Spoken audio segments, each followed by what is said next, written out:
Alright, so we got meatloaf stuffed with some mozzarella cheese. I have a pound and a half of extra lean ground beef, half a teaspoon of salt and black pepper, some Worcestershire sauce, a couple tablespoons of barbecue sauce, a couple tablespoons of dry breadcrumbs, a few tablespoons of dried onion, some sriracha sauce, about half a tablespoon, some chopped fresh rosemary, some dry basil, and an egg. Mix it all up really nice and good, and you want to squeeze the meat nice and tight so there's no air pockets, and we're going to stuff some cheese inside there. So it's a mozzarella cheese. When you put the cheese in, again, press it around the cheese so it's nice and tight. There's no holes. You don't want the cheese to melt as it's cooking. So I put it on the lid of the pan to check the size to make sure it's going to fit in my skillet nicely here.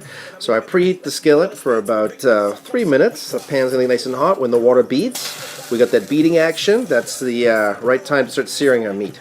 So what I'm going to do is I'm going to put in that whole lovely meatloaf right into the pan and get it searing. The pan's nice and hot. As it goes in, it is ground beef. There's going to be some fat coming out of the meat. So this is a nice time. I'm going to add the onions in the bottom, and they're going to sweat from some of the fat coming out of the meat. So I have a small onion I sliced, one Roma tomato I diced up, which I'm going to put in there as well. That'll break down for the gravy.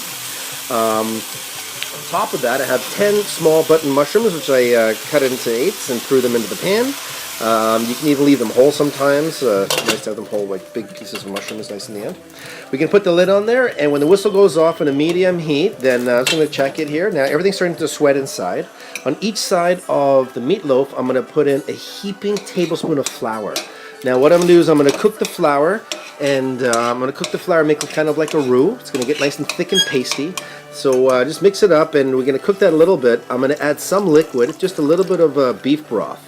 Now I'm not going to add lots at this time, because if you add too much beef broth, it might split and become lumpy.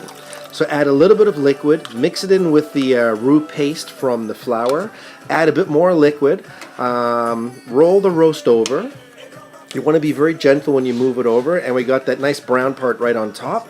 I'm going to put in a heaping tablespoon of tomato paste, a little bit on each side, and then I'm going to bulk it up with more beef broth.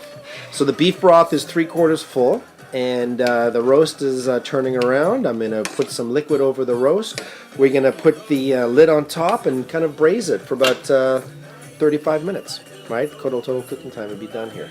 So once it's done, we're just going to let it rest for about 5 minutes, and then we serve it up. Right? So now turn it to low, and it's good to go. Shut that vent. And then when we open it up, I'm just going to give it a bit of a stir around, remove the roast, and we're pretty much good to go. I'm going to cut that in the pan, and you can even take it out, serve it on a nice platter. It's a nice little dish. This could be a nice little dinner for 4, an accompaniment, or a full meal for 2. A lot of meat, pound and a half, not very much shrinkage in the pan. Quick and easy, and that's the way we like to do it. Easy, greaseless cooking with Chef Warren.